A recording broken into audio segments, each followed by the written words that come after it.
السلام علیکم ناظرین، پروگرام بلوچستان ٹوڈے میں شہزاد ذوالفقار کوئٹہ اسٹوڈیو میں حاضر ہے۔ ناظرین، جیسے کہ آپ جانتے ہیں کہ وزیر اعظم نے اقتصادی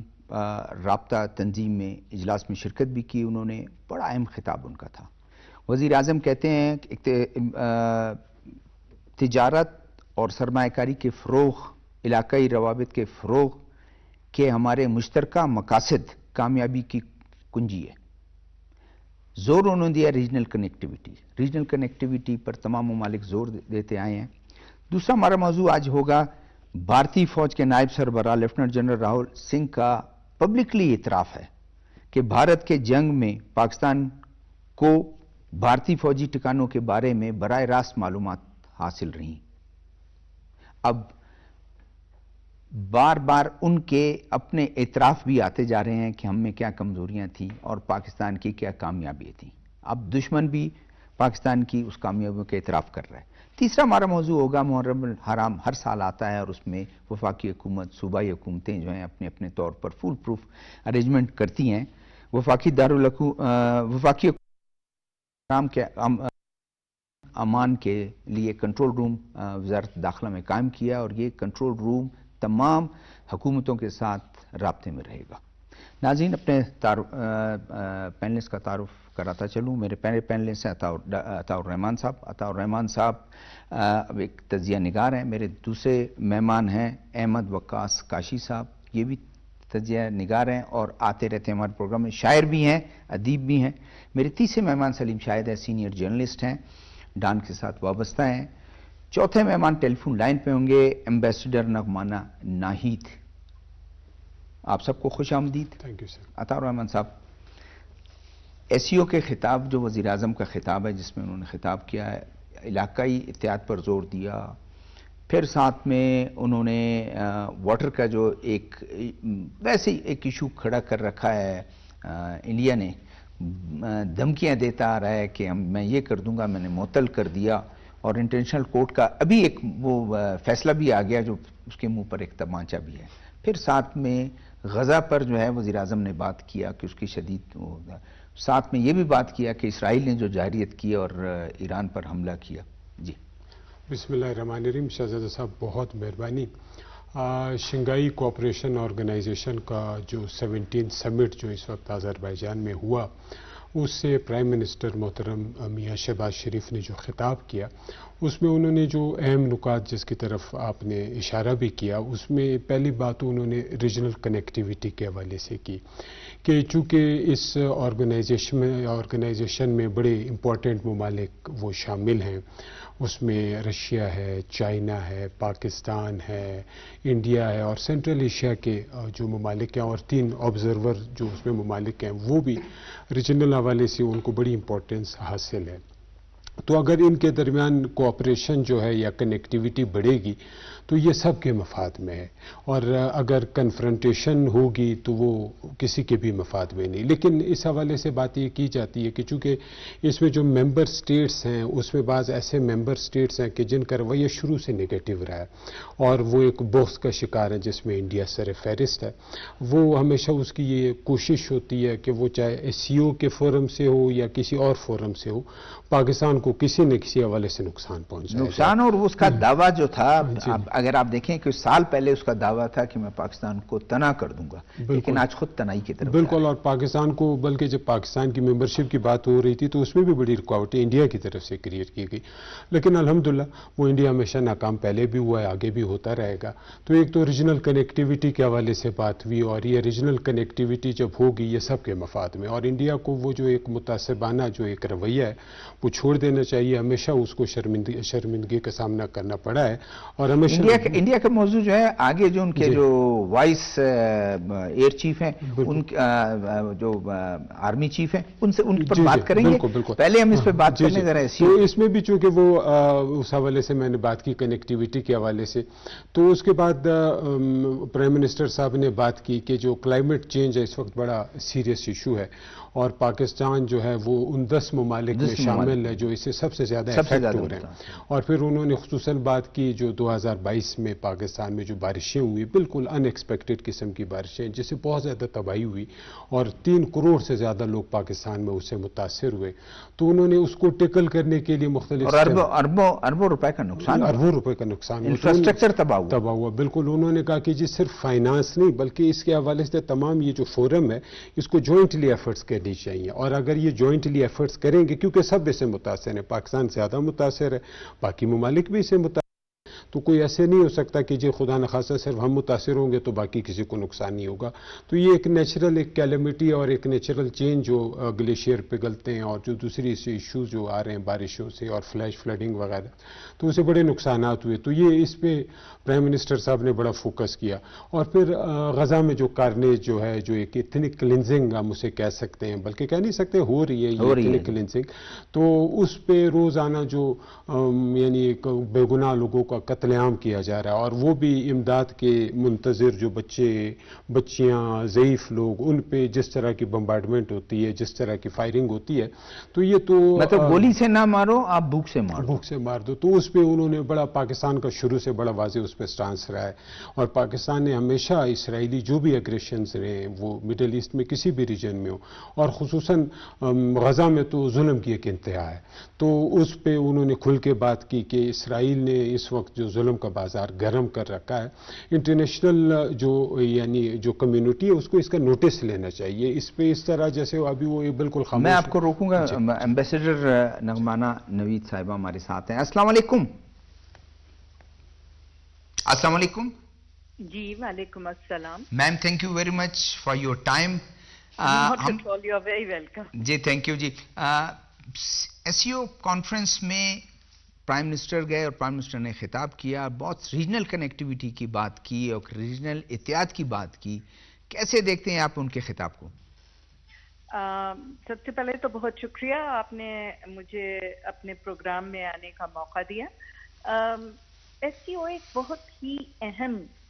فورم ہے جس کا پیچھے اگر آپ بنانے کا تصور دیکھیں تو وہ ریجنل کنیکٹیویٹی ہی کا تصور ہے کہ جو خطے کے ممالک ہیں وہ مل جل کے ایک دوسرے کے ساتھ کوآپریشن کر کے تو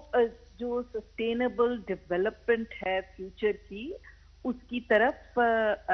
جایا جا سکے. اور جو باقی خطے میں مسائل ہے جیسے ٹیررزم مسئلہ ہے،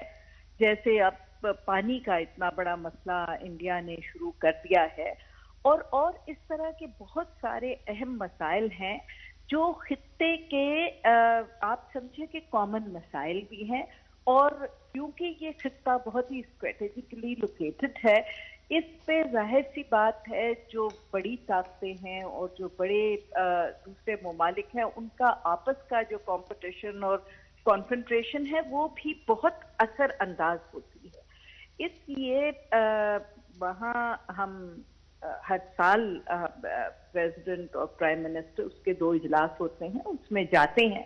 اور اس دفعہ تو بہت ہی ضروری تھا پرائم منسٹر کا وہاں جانا کیونکہ یہ اجلاس پہلا آپ سمجھے خطے کا اجلاس ہے جو پاکستان اور انڈیا کے کانفلکٹ اور جو ایران اور اسرائیل کا کانفلکٹ ہوا ہے اس کے بعد یہ اجلاس منعقد ہوا ہے. تو بہت سارے ایسے مسائل ہیں جن پہ بحث کرنے کی ضرورت تھی. اس میں بھرپور طریقے سے پرائم منسٹر صاحب نے جو ہمارے ملک کا موقف ہے وہ پیش کیا ہے کہ یہ خطہ بہت امپورٹنٹ ہے اور امپورٹنٹ ہونے کے ساتھ ساتھ ساؤتھ ایشیا اور سینٹرل ایشیا ابھی بھی اقتصادی طور پہ کافی زیادہ پیچھے ہے. خاص طور پہ ساؤتھ ایشیا میں پاورٹی کا لیول ابھی اور بہت زیادہ ہے اور ڈیولپمنٹ کا لیول ابھی کافی کم ہے. اس لیے ضروری ہے کہ یہ جو انڈیا جنگی جنون میں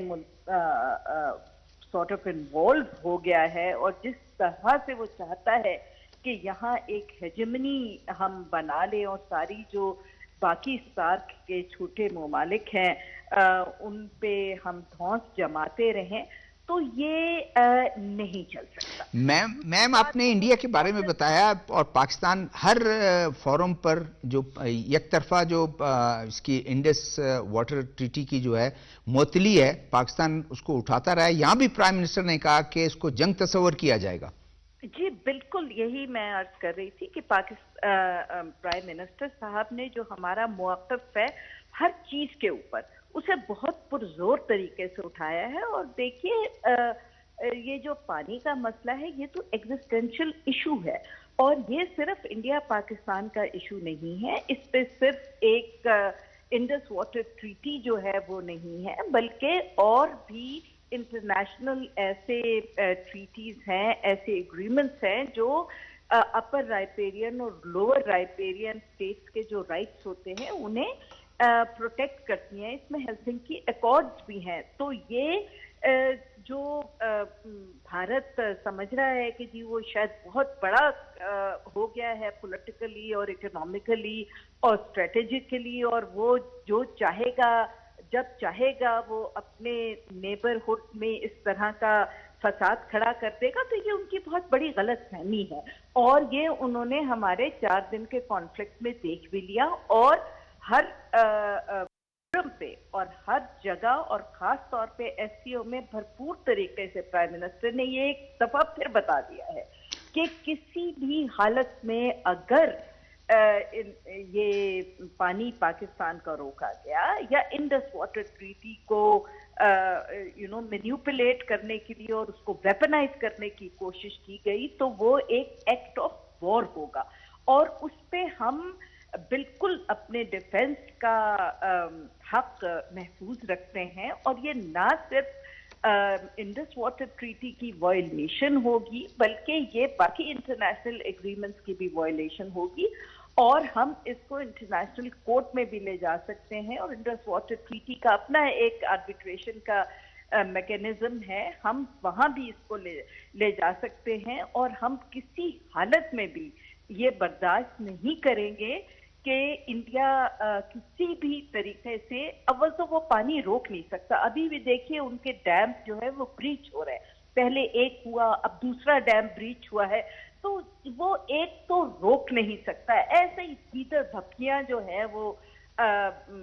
دیتا ہے اور وہ سمجھتا ہے کہ پاکستان شاید ان دیگر دھمکیوں میں آ جائے گا. لیکن اب بھارت کو بہت اچھی طرح یہ بات سمجھ آ جانی چاہیے کہ ہماری جو انڈیا سمجھتا تھا کہ ان کی ایک کنونشنل وار میں برتری ہے, وہ برتری اب ختم ہو چکی ہے اور ہم نے یہ پروو کر دیا ہے کہ ہم اسٹریٹجیکلی بھی اور کنونشنل وار میں بھی اور آگے ٹیکنالوجی کی جو کمیونیکیشنز ٹیکنالوجی کی جو وارفیئر ہے اور جو وارفیئر ڈاکٹرینز ہیں ان میں ہم انڈیا سے بہت آگے نکل چکے ہیں. بہت شکریہ جی میم, بہت شکریہ آپ کے ٹائم کا. آپ بات کر رہے تھے. جی شہزادہ صاحب بالکل ہم بات کر رہے تھے جیسے میڈم نے بھی بات کی کہ انڈیا نے جو دوسرا ایشو جو پرائم منسٹر صاحب نے اٹھایا وہ یہ تھا بالکل ویپن کہ انڈیا نے واٹر کو ویپنائزیشن کے طور پہ وہ استعمال کر رہا ہے. اور یہ اگر ہم ایون جنرل لا کے پرنسپلز کی بات کر لیں, لا کا ایک جنرل پرنسپل ہے جس کو کہتے ہیں لا آف ایزمنٹ, یعنی مقامی سطح پہ انڈیویجولی بھی کوئی شخص یا کوئی ہمسایہ جو ہے ایک مکان والا دوسرے مکان والے کا جو پانی کا بہاؤ ہے یا روشنی جو ہے یا ہوا کی جو ڈائریکشن ہے اس کو چینج نہیں کر سکتا. تو انٹرنیشنل حوالے سے بھی یہ انٹرنیشنل ایگریمنٹس کی خلاف ورزی جو ہائی ریپیرینز جو ہیں وہ لوور ریپیرینس کے لیے جو پانی کا فلو جو ہے اس کو نہیں روک سکتے. اور ابھی جو انٹرنیشنل آربیٹریشن کونسل کا وہ جو فیصلہ آیا کورٹ کا جو فیصلہ آیا انہوں نے بھی پاکستان کے موقف کی تائید کی اور انڈیا نے اگر کوئی اس طرح کی غلطی کی اس کو ویپنائزیشن کی پانی کے لیے تو یہ پانی تو ہمارا لائف لائن ہے. 24 کروڑ لوگوں کو وزیر اعظم صاحب نے یہی بات کی کہ ہماری لائف لائن ہے اور اگر اس کو روکنے کی کوشش کی گئی تو اس کو ہم اعلان جنگ تصور کریں. ٹھیک ہے احمد وقاص آپ کی طرف آتا ہوں. پرائم منسٹر نے ایک بہت اشارہ کیا آپ کے جو 4RF ہیں, 4R جو آپ کا ریزیلینٹ اور ریکوری ہے, ری ایبلیٹیشن ہے, ریکنسٹرکشن ہے. کہتے ہیں یہ ہم نے سیکھا ہے 2022 کے اس فلڈ سے اور اس کے بعد بھی جو ہمارا وہ ہے یہ پروگرام, اس کے تحت ہم نے آگے بھی لوگوں کو وہ دیکھنا ہے کہ ہم اس کی جو ایفیکٹ ہے اس کو کم کریں. ابتدا میں آپ نے کہا کہ پاکستان ان 10 ممالک میں شامل ہیں جو کلائمیٹ چینج سے بے انتہا متاثر ہو رہے ہیں. زیادہ نہیں، 2022 میں ہم نے ایک بہت بڑے سیلاب کا سامنا کیا، ایک ناگہانی تھی. لیکن جس طریقے سے آپ نے 4R کا ذکر کیا کہ ہماری حکومت نے ان تمام مسائل پر اوور کم کیا، ان پر قابو پایا، اس کی نظیر نہیں ملتی کہ 3 کروڑ سے زیادہ لوگ اس میں متاثر ہوئے تھے، اربوں روپے کا نقصان ہوا. ہمارا بیسک اور ویسے بھی انفراسٹرکچر انسانی وہ ہے وہ ہے کہ آپ اپنے غلطیوں سے سیکھتے ہیں. بالکل اپنی غلطیوں سے ہم اور فیوچر میں اس کا جو ہے وہ کم کرنے کی اس کوشش کو کم کرنے کی، اور حکومت صحیح سمت میں جا رہی ہے. جیسے مونسون کا موسم چل رہا ہے، آپ کے سامنے ہے، پنجاب اور ان علاقوں میں بارشیں شروع ہو چکی ہیں، اور حکومت پہلے سے ہی بیفور ٹائم ہماری پلاننگ ہے کہ آنے والے وقت کو ہم کس طرح ہینڈل کریں. اور موجودہ حکومت کی جو حکمت عملی ہے، بالخصوص جو آج سٹیٹمنٹ ہمارے وزیر اعظم صاحب کا بھی آیا ہے، وہ سٹیٹمنٹ اس بات کا غماز ہے کہ ہم تیار ہیں آنے والے خطرات کے لیے. کیونکہ ہم نے 2022 میں جو سچویشن فیس کی، پاکستان کا بیسک انفراسٹرکچر جو تھا، آپ بلوچستان سے ہی لے لیں کہ تمام رابطہ سڑکیں بہہ گئی تھیں، پل ٹوٹ گئے تھے، لیکن ان تمام مسائل پر اس حکومت نے قابو پایا ہے. اور آنے والے جو معاملات ہیں، موسم کی حالات ہیں، چونکہ ہم اسی خطے میں رہتے ہیں اور سب نے مونسون کی تباہیاں دیکھی بھی ہیں کہ جب مونسون میں بارشیں ہوتی ہیں تو سیلابی صورتحال کا سامنا کرنا پڑتا ہے. بالخصوص بلوچستان میں اور پنجاب سائٹ پر کافی اس طرح کے مسائل آتے ہیں. لیکن حکومت نے اس وقت جو ریہیبلیٹیشن کا جو پلان پہلے سے تیار کر رکھا ہے وہ قابل دید ہے. سلیم شاہ صاحب، پرائم منسٹر نے واٹر کے ایشو کو انہوں نے ایڈریس کیا. غازہ پہ جو ہے بڑا سخت موقف ہے پاکستان کا ہمیشہ سے. بسم اللہ الرحمن الرحیم. بہت شکریہ شہزاد صاحب. میرا خیال ہے کہ جو غزہ کا مسئلہ ہے وہ ساری دنیا نے اٹھایا ہے، اور پاکستان نے تو اس کا، لیکن پاکستان تو اسٹرانگ سپورٹر رہا ہے ہمیشہ سے فلسطین کا کے لیے. جو ہے لیکن فلسطین کا اور فلسطین کی ریاست کے قیام کا، ان سب کا پاکستان بہت مضبوط یعنی سپورٹر رہا ہے، اور ہمیشہ اس نے اس کی حمایت کی ہے. کبھی جب سے یہ مسئلہ موجود ہے اس وقت سے پاکستان کے قیام کے بعد سے جو ہے پاکستان اس کی حمایت کر رہا ہے. تو یہ ہے کہ اب دیکھیں، ایک تو یہ کہ اتنے بڑے پیمانے پر ایک خطے میں آپ نے ایک جگہ پر یعنی غزہ میں جس طرح آپ نے بمباری کی، جس طرح اس شہر کو اس علاقے کو تباہ کیا، یعنی اب تک تقریباً کوئی 54-55 ہزار 58,000 لوگ جو ہیں وہ شہید ہو چکے ہیں، اور جب 1 لاکھ سے موسٹلی اس میں خواتین اور بچے شامل ہیں. اور اب جب کہ سب اسٹرکچر آپ نے تباہ کر دیا، ان کا رہنے کا جو ان کے اپارٹمنٹ تھے، جو کچھ بھی تھا کچھ نہیں چھوڑا. لیکن اب یہ کہ جب دنیا میں بھی یہ ہوتا ہے کہ کہیں اگر آپ نے حملہ کیا ہے، اس کے بعد دنیا جمع ہوتی ہے،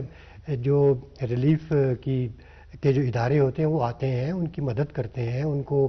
ریلیف فراہم کرتے ہیں. ان کو خوراک سب سے بڑی بات ہے، پینے کا پانی سب سے بڑی بات ہے.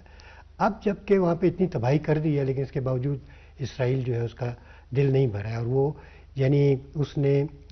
یہ انٹرنیشنل کنونشن میں بھی ہے کہ آپ ہاسپٹلس پر آپ جو ہے وہ جو امدادی کارکن ہیں، امدادی ادارے ہیں، ان کے شیلٹر کی جگہ پر، جی ہاں، تو آپ اس پر بھی حملہ کیا. آپ نے ہاسپٹلس پہ حملے کیا، آپ نے ہاسپٹلس میں لوگوں کو جو ہے وہ مار دیا. خوراک تقسیم کرنے والے جو قافلے ہیں ان پہ انہوں نے بالکل ایسے. ابھی آپ دیکھ لیں کہ گزشتہ کچھ دنوں میں ہی 600 سے زیادہ لوگ جو ہیں وہ یہ جو یعنی خوراک کے لیے گئے ہیں، جو مرکز وہاں بنے ہوئے ہیں، ان پہ حملہ ہوا. 600 سے زیادہ لوگ جو ہیں وہ شہید ہو چکے ہیں وہاں پہ. اس میں عورتیں بھی شامل ہیں، اس میں بچے بھی شامل ہیں، اس میں دوسرے لوگ بھی. اور لیکن اب بھی کوئی انتہا نہیں ہے، یعنی اب بھی اس سے وہ حملے اس کے برابر جاری ہیں. جبکہ یہ بات سننے میں آ رہی ہے کہ نہ وہاں پہ شاید فائر بندی ہوگی، ایک عارضی فائر بندی کا 2 مہینے کی بات ہو رہی ہے. لیکن جب آپ جا رہے ہیں، یہ آپ بات چیت بھی کر رہے ہیں اس کے اوپر، پھر بھی آپ حملے کر رہے ہیں، تو بہت ہی افسوسناک بات ہے. اور دنیا کو اس کا نوٹس لینا چاہیے. وہ ممالک جو کہ غزہ پر حملوں میں جو ہے اسرائیل کا ساتھ دیتے رہے ہیں، انہیں سوچنا چاہیے. ان کے لوگ جو ہے میں سمجھتا ہوں کہ ان ممالک کے جو عوام ہیں انہوں نے اس کی بہت یعنی کھل کر مخالفت کی. بڑے بڑے آپ نے دیکھا کہ مظاہرے ہوئے ہیں, امریکہ میں بڑے بڑے مظاہرے ہوئے ہیں, برطانیہ میں ہوئے ہیں, فرانس میں ہوئے ہیں, دنیا کے ہر ملک میں تقریباً ہوئے ہیں, سوائے میرے خیال ہے شاید ایک آدھا ملک ایسا ہوگا جس میں نہیں ہوئے, جس نے اس کی کھل کے مذمت نہیں کی ہوئے. اسرائیل میں اسرائیل میں بھی بالکل. ابھی جب اور وہ کہتے ہیں کہ یہ فیوچر میں پھر کوئی وہاں سے کچھ ایسا کوئی ہوگا رد عمل, پھر آپ کہیں گے یہ دہشت گردی ہے. جی ہاں بالکل اسی طرح ہی ہے. تو بات یہ ہے کہ پرائم منسٹر نے وہاں پہ جو ایشو کانفرنس میں گئے تھے وہاں پہ انہوں نے بہت اس کی بھرپور اس کی ان کی مذمت کی, اور انہوں نے کہا کہ یہ ایسا مسئلہ ہے کہ جس پر ہمیں اکٹھا ہونا چاہیے, ہمارا موقف جو ہے ایک ہونا چاہیے. آپ کی طرف دوبارہ میں آتا ہوں. بھارتی فوج کے جو نائب سربراہ ہیں جنرل راہل سنگھ جو ہے, انہوں نے بھی وہ ہم دیکھتے ہیں کہ جیسے نہیں ہے قسطوں میں آ رہا ہوتا ہے. اس سے پہلے ڈپلومیٹس نے بھی کہا, ان کے جو سیاستدان انہوں نے بھی کہا, آرمی چیف نے بھی کہا, کہیں وہ کہتے ہیں کہ جی آپ تیاروں کی بات نہ اتنے گرے ہیں, بس یہ بتائیں کہ ہم اس کو دیکھنا چاہتے ہیں کہ نقصان کیسے ہو اور کیسے ہو. آج تو یہ اعتراف انہوں نے کر دیا کہ براہ راست ہمارے ٹھکانوں کی مسلسل ان کو جو ہے نا وہ مل رہی تھی انفارمیشن. جی شہزادہ صاحب, بالکل یہ تو ایک اعتراف ہے ان کی شکست کا, اور یہ تو اگر ہم صرف پاکستان کے حوالے سے بات نہ کریں بلکہ اگر ہم انٹرنیشنل جو فورمز ہیں یا آبزرورز جو ہیں ان کی بات کر لیں تو انہوں نے بھی اس چیز کو مکمل طور پہ اس چیز کو تسلیم کیا کہ 7 مئی کو جو ایک ایریل بیٹل ہوئی پاکستانی اور انڈین جو وار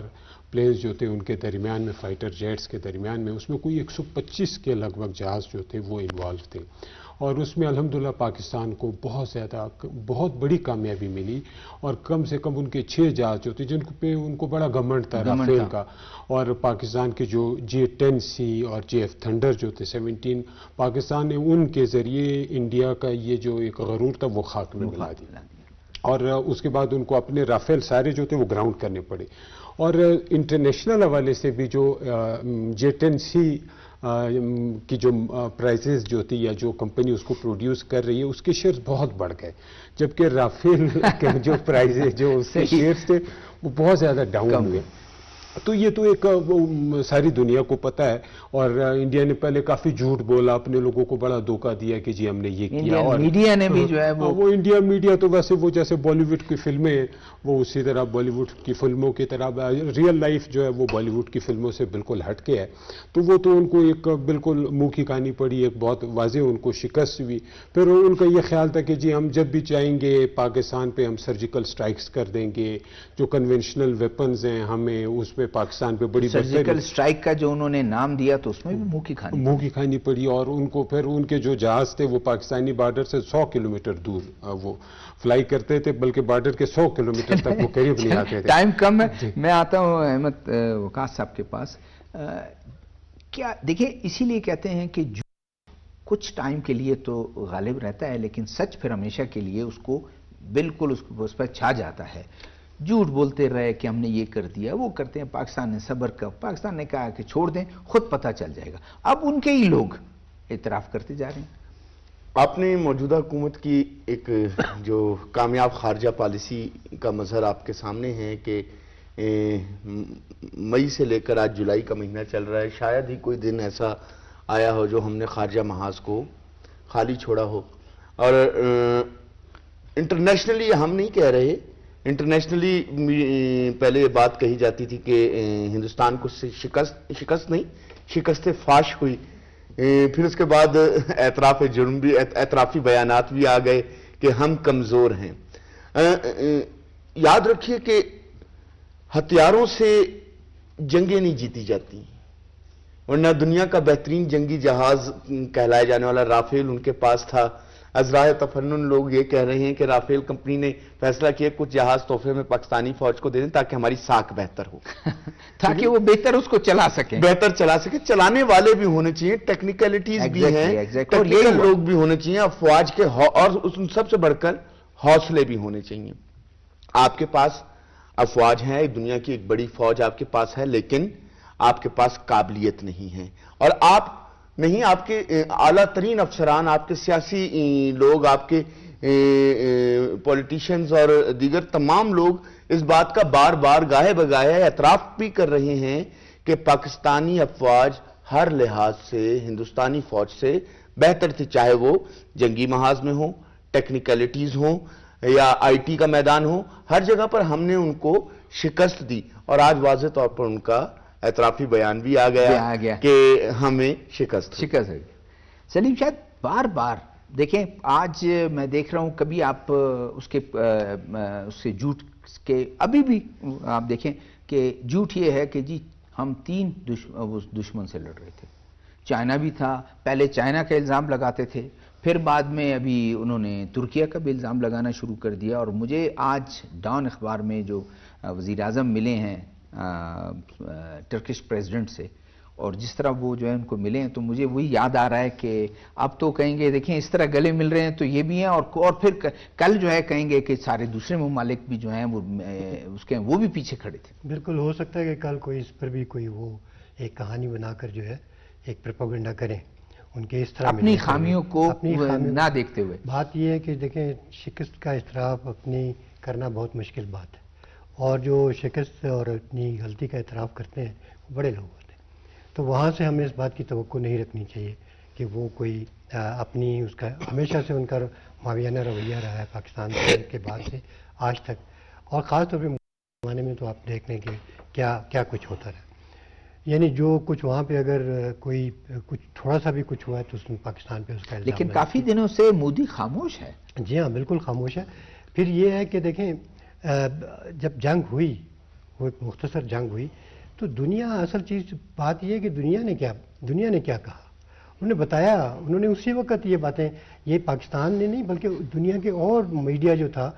کیونکہ میڈیا اپنی ساکھ کو، ہندوستان نے جس طرح اس کو مٹی پلیٹ کی، یعنی میڈیا کی جس طرح کا پروپیگنڈا کیا، تو میڈیا کو اپنی ساکھ کا احساس ہوا کہ ہمیں اپنی ساکھ کو برقرار رکھنے کی، یہ تو بالکل تباہی کی طرف لے جا رہے ہیں ہمارے، یعنی میڈیا کی جو ایک ساکھ ہوتی ہے، جو اس کی کریڈیبلٹی ہوتی ہے، اس کو ختم کر دیا اس نے۔ تو دنیا نے صحیح چیزوں کو اجاگر کیا، انہوں نے بتایا کہ یہ ہوا ہے۔ رافیل کو گرانے کی بات جو ہے وہ خود ہندوستان ٹائمز نے، ہندو اخبار نے سب سے پہلے دی، اور اس کا جو ایڈیٹر تھا اس نے اپنے ٹویٹ میں اس نے کہا کہ یہ ان کی جو ڈیفنس منسٹری ہے اس نے یہ بتایا کہ ہمارا رافیل جو ہے گرا پہلے۔ اسی طرح آپ نے دیکھا کہ جو دنیا کا میڈیا تھا اس نے اس کو ایکسپوز کیا، اور دوسرا یہ تھا کہ جو اس نے اپنا بیانیہ بنایا تھا، جو انہوں نے جو اس کے پالیسی ساز تھے، انہوں نے اس تمام معاملے کو شروع کرنے سے پہلے بنایا، تو وہ فیل ہو گیا، اس لیے کہ وہ شاید وہ یہی ایک برتری کہ ہماری برتری ہے، ہم بہت بڑی فوج ہے ہمارے پاس بہت ہتھیار ہیں، لیکن بات یہ ہے کہ آپ کی تیاری، یہ اصل چیز ہے کہ آپ دوسرے کو یہ مت، ہمیشہ یہ کہتے ہیں کہ دوسرے کو آپ جو ہے بیشک کو چھوٹا ہو لیکن اس کو یہ کمزور نہ سمجھے، تو اس نے اسی اپنی جو ان کا ہمیشہ سے رویہ رہا ہے اس کے مطابق انہوں نے اپنی پلاننگ کی اور منہ کی کھائی۔ پھر ایک بات جو ہے نا، دیکھیں جو پانی کی بات ہے، جو انہوں نے کہا کہ ٹریٹی جو ہے نا، انڈس ٹریٹی کو ہم معطل کرتے، بات یہ ہے کہ ایک چھوٹی سی بات ہے، آپ دیکھیں کہ دنیا میں جو پانی ہے، چاہے وہ چھوٹی سی نالی ہے چاہے وہ بڑا پانی ہے، فریش فلڈ، ہمیشہ کبھی وہ اپنی جگہ نہیں چھوڑتا، وہ وہیں بہتا ہے جہاں پر وہ بہتا رہا ہے۔ تو آپ بے شک لاکھ جتنا بھی آپ بنائیں گے، پاکستان کا پانی روکیں گے، پانی تو آئے گا، آپ کے ڈیم ٹوٹیں گے، جیسے ابھی 2 ڈیم جو ہیں ان کے اس کو نقصان ہوا ہے، برسٹ ہوئے ہیں اور پانی آیا، تو جتنا بھی آپ پانی روکیں گے، جہاں بھی کتنا پانی روکیں گے، اس لیے کہ جو کلائمیٹ چینج ہے اس کی وجہ سے تو آپ دیکھ رہے ہیں کہ دنیا میں جس طرح موسمی تبدیلیاں آئی ہیں، تو ہمارا بھی جہاں پہ جو سورس ہے ان دریاؤں کا، وہاں پر بھی یہ ایک تبدیلی آئی ہے، وہاں پہ بھی زیادہ برف پگھل رہی ہے، آپ دیکھیں گلیشیئرز کی بات بھی کی اس میں کہ گلیشیئرز جو پگھل رہے ہیں، جب وہ پگھلیں گے تو ظاہر ہے کہ پانی آئے گا، تو یہ کہ پانی کو روکنا، یہ جو 2022 کی جو ہم بات کر رہے ہیں اپنے سیلاب کی، ہمارے یہاں بھی ایسا ہوا کہ ہم نے بھی اپنے جو پانی کی گزرگاہ تھی وہاں پہ ہم نے کوئی اسٹرکچر بنا دیا، کوئی سڑک بنا دی، کوئی کالونی بنا دی، اس کی وجہ سے ہمیں بہت زیادہ نقصان ہوا، اور وہ تمام جو سیٹلمنٹ تھی ان کو ٹھیک ہے، یہ اس موضوع پہ بھی ہم بات کریں گے۔ اب اگلے موضوع پہ ہم جاتے ہیں، محرم الحرام۔ ہر سال گورنمنٹ کوشش کرتی ہے کہ زیادہ سے زیادہ ڈپلائمنٹ ہو ہر شہر میں، اور کوشش کرے خاص کر محرم الحرام یا عید میلاد النبی پہ بھی، تاکہ لوگوں کو پروٹیکشن ہو. اور وہ کیسے پروٹیکشن آپ بھی باخبر ہیں کہ اپنے اپنے طور پر آپ دیکھیں شہر کی جو حالت، یا محسن نقوی صاحب نے کہا ہے سوشل میڈیا پہ بھی ضرور بات کریں کہ لوگ افواہیں پھیلا دیتے ہیں. بالکل شہزادہ صاحب، دیکھیں محرم الحرام کو جو مقدس مہینہ ہے اور اس میں جو یوم عاشور ہے،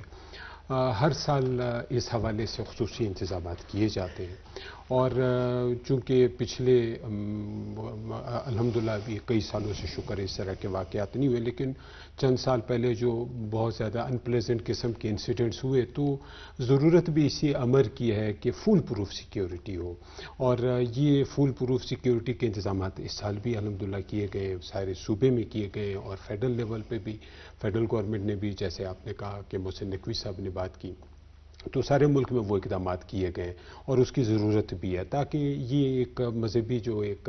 ایونٹ ہے یہ ایک اچھے طریقے سے یہ گزر سکے، اور خدا نخواستہ کسی کو کوئی نقصان نہ ہو، کوئی بد مزگی نہ ہو. تو الحمدللہ امید یہی ہے کہ جس طرح کے انتظامات کیے گئے انشاءاللہ اس طرح کے چیزوں کو کنٹرول کر لیا جائے. الحمدللہ 2-3 سال سے بھی ویسے کوئی الحمدللہ. احمد وقاص، لوگوں کو کیا وہ کرتا کوآپریشن کرنا چاہیے؟ حکومتیں دیکھیں، صرف حکومت کا کام تو نہیں ہے، سب اس چیز کو ایونٹ کو کامیاب بنانا لوگوں کی بھی ذمہ داری ہے. تاریخ اس بات کی شاہد ہے کہ بلوچستان بالخصوص کوئٹہ وہ شہر تھا 2 مارچ 2004 کے سانحے سے پہلے یہ جلوس ربیع الاول کا ہو یا محرم کا، اہل سنت والجماعت کے لوگ سبیلیں لگاتے تھے محرم کے جلوسوں میں، اور ربیع الاول کے جلوس کا استقبال شیعہ کانفرنس کی جانب سے کیا جاتا تھا. یہ ایک محبت کی روایت اس شہر میں ہمیشہ رہی ہے، لیکن 2004 کے ناخوشگوار حادثے کے بعد سے کچھ ماحول، لیکن کچھ عرصے کے لیے ہے. لیکن آج بھی میں دیکھ رہا تھا، میں نے ان ایریاز میں دیکھیں وہ سب لوگوں جو ہے بالٹی رکھ کر اس میں شربت تو لوگوں کو جو ہے دے. میں آپ سے ذکر کروں کہ جیسے ابتدا میں نے آپ سے کہا تھا کہ آج ہی میرا گزر ہوا تھا جلوس کی گزرگاہوں سے، تو سب چل رہا ہے. عوام لڑنا نہیں چاہتی، عوام ملنا چاہتی ہے. مٹھی بھر عناصر ہیں جو چاہتے ہیں کہ انتشار پھیلے، لیکن یقین جانیے کہ ہمارے علماء ہوں یا ہماری عوام ہو، ہم مذہبی آہنگی اور رواداری کا ثبوت دیں گے، اور دے رہے ہیں. گزشتہ کئی سالوں سے امن و امان ہیں، اور بے شک راستے بند ہوتے ہیں، ہمیں اس بات کا دکھ بھی ہے، لیکن عوام اس بات کو سمجھتی ہے کہ چند لمحوں کی، چند گھنٹوں کی تکلیف ضرور ہے، لیکن ہزاروں سینکڑوں جانوں کی حفاظت حکومت کی اولین ترجیح. سلیم شاہ صاحب، محسن نقوی کہتے ہیں کہ سوشل میڈیا پر پھیلائے جانے والے جو افواہیں ہیں، لوگ ان کو کان نہ دھریں، بلکہ وہ خود صحیح معلومات رکھیں، کیونکہ سوشل میڈیا پر بھی وہ لوگ جب دیکھتے ہیں کہ یہاں ناکام ہو گئے ہیں تو پھر وہ کوئی ایسے افواہیں پھیلانا شروع کرتے ہیں جس میں اس جو مذہبی رواداری ہے اس کو ٹھیس پہنچے. جی ہاں، دیکھیں جو لوگ ہیں جو بھی اس تمام اس کے پیچھے ہیں، جو یہ سازش کرتے ہیں کہ یہ وہ تو اپنے ایجنڈے پر کام کرتے رہتے ہیں جہاں پہ بھی ان کو موقع ملتا ہے. پہلے آپ نے دیکھا کہ حملے ہوتے رہے، لیکن جب حکومت کی طرف سے اور خود لوگوں کی طرف سے بھی اس بات کا احساس ہوا کہ بھئی یہ تو ہمیں لڑانے والے لوگ ہیں، اور یہ کہ یہ سوچ لینا کہ جناب صرف جو ہے وہ یہ واقعہ جو ہے وہ خالی ہمارے شیعہ بھائی جو ہیں ان کے لیے نہیں، یہ سب کے لیے، سارے مسلمانوں کے لیے، کیونکہ وہ حق و باطل کی جنگ تھی، اور اتنا ہی یعنی دکھ اور احساس ہمیں سنی حضرات کو بھی ہے، شیعہ حضرات کو بھی ہے، وہی جذبات ہیں ہمارے بھی. آپ کے جلوس نکلتے ہیں، ٹھیک ہے جلوس نکلتے ہیں، اور وہ یہی شہر تھا جس میں جہاں سے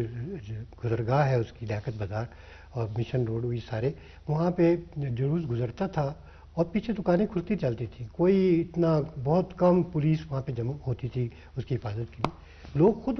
جیسے انہوں نے کہا کہ وہ سبیلیں لگاتے تھے، تو وہ میرا خیال ہے کہ آج بھی وہ لگاتے ہیں ضرور مختلف علاقوں میں. جلوس کے راستے میں اگر نہیں ہے تو ہر جگہ اپنے علاقوں میں ضرور شربت کی سبیل لگائیں گے، پانی کی سبیل لگائیں گے. تو بات یہ ہے کہ حکومت جو ہے وہ جو اقدامات کر رہی ہے اس کو وہ ناکام بنانے کے لیے بالکل سوشل میڈیا جو ہے وہ بہت اچھی ایک اور لوگوں کی بھی ذمہ داری ہے کہ اس طرف جو ہے وہ کام نہ لوگوں کی کریں. ذمہ داری ہے. دیکھیں یہ اس کا غلط استعمال جو ہے، اسی لیے حکومت جو ہے نا وہ ہم جو کہتے ہیں کہ جناب وہ انہوں نے پرانا قانون بنا دیا ہے، تو اسی وجہ سے بنا ہے کہ یعنی وہ لوگ جو جرنلسٹ نہیں ہیں، جو ان چیز کو سمجھتے ہی نہیں ہیں کہ میرے اس بات کو لکھنے سے، اس چیز کو لکھنے سے جو ہے وہ اس کا ریپرکشنز کیا ہوں گے، اس کے نتائج کیا ہوں گے. تو وہ اس قسم کے جس کے پاس ایک موبائل ہے اس نے اس کو سوشل میڈیا کا نام دے کے اس نے کہا کہ جی میں جرنلسٹ ہوں، تو سٹیزن اور میرے پاس آیا، میں تھوڑا متاثر ہوا، میں نے بھی آگے وائرل کر دیا. تو یہ چیز جو ہے نا یہ سوچنا چاہیے ذمہ داری. لیکن جب میں یہ بات کرتا ہوں کہ مجھے کہنے کی بات کرنے کی اجازت ہے تو مجھے سب سے پہلے ایک ذمہ دار آدمی ہونا چاہیے کہ میں جو بات کر رہا ہوں کتنی ذمہ داری کے ساتھ کروں. ٹھیک ہے، ٹائم بالکل ختم ہو گیا. عطا الرحمن خلجی صاحب آپ کا شکریہ، احمد وقاص صاحب آپ کا شکریہ، سلیم شاہ صاحب آپ کا شکریہ، ایمبیسڈر نغمانہ ناہید ہمارے ساتھ تھیں، ان کا شکریہ. ناظرین، ایس سی او پہ ایک کامیابی، ایک پرائم منسٹر نے ایک بہت اچھا جا کے وہاں خطاب بھی کیا اور جا کے اس موقف کو دہرایا پاکستان کے، چاہے وہ پانی پہ ہو، چاہے غزہ پہ ہو، چاہے کلائمیٹ چینج کی بات. ساتھ میں یہ بھی ایک اچھی بات ہے کہ ایک اور پیش رفت ہے، ہمارے لیے پیش رفت ہے، ہر پاکستانی کے لیے پیش رفت ہے کہ ان کا نائب سربراہ فوج کا جو ہے انڈین، وہ یہ کہتا ہے کہ پاکستان کو تمام معلومات حاصل رہی ہیں. اس ٹیکنالوجی اور اس کا اعتراف کرتا ہے اور اپنی ناکامی کا بھی اعتراف کرتا ہے. ساتھ میں محرم الحرام سب کے لیے ایک میسج ہے کہ اس رواداری کو، اس امن کو قائم رکھنے کے لیے سب کا فرض ہے کہ وہ حکومت کا ساتھ دیں. آنے والے پروگرام تک شاہد ذوالفقار کو اجازت دیجیے گا. اللہ حافظ.